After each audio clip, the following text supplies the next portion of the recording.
በእስልምና ወርቃማ ዘመን ከ8ኛው እስከ 14ኛው ክፍለ ዘመን ሙስሊም ሳይንቲስቶች ለዘመናዊው እና ለምዕራቡ ዓለም መሰረት የሆኑ በርካታ ተቆጥሮ የማያልቅ የቴክኖሎጂ ውጤቶችን አበርክተዋል። እነሆ አይተኬ የሆኑ ለዓለም ያበረከቷቸው ዋና ዋና የምንላቸውን የቴክኖሎጂ ውጤቶች እነሆ ለውድ አድማጮቻችን በወፍ በረር ከውቅያኖሱ በመጭለፍ ልናስቃኛችሁ ወደድን። አልጀብራ እና የሂሳብ ስሌት። አልጀብራ የሚለው ቃል ለጆሮአችን አዲስ አይመስለኝም። መሐመድ ኢብን አልሙሳ አልኸዋሪዝሚ በመባል ይታወቃል። አልጀብራ የሚለው ቃል የመጣው ኪታብ አልጀብር ከተሰኘው የእሱ መጽሐፍ ነው።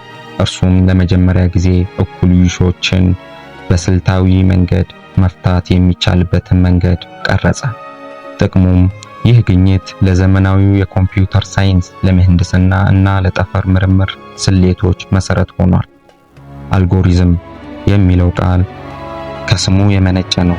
አልኸዋሪዝምን አልጎሪዝም ብለው ስያሜውን ከባለቤቱ ለማራቅ በሚመስል መልኩ የሰየሙልን።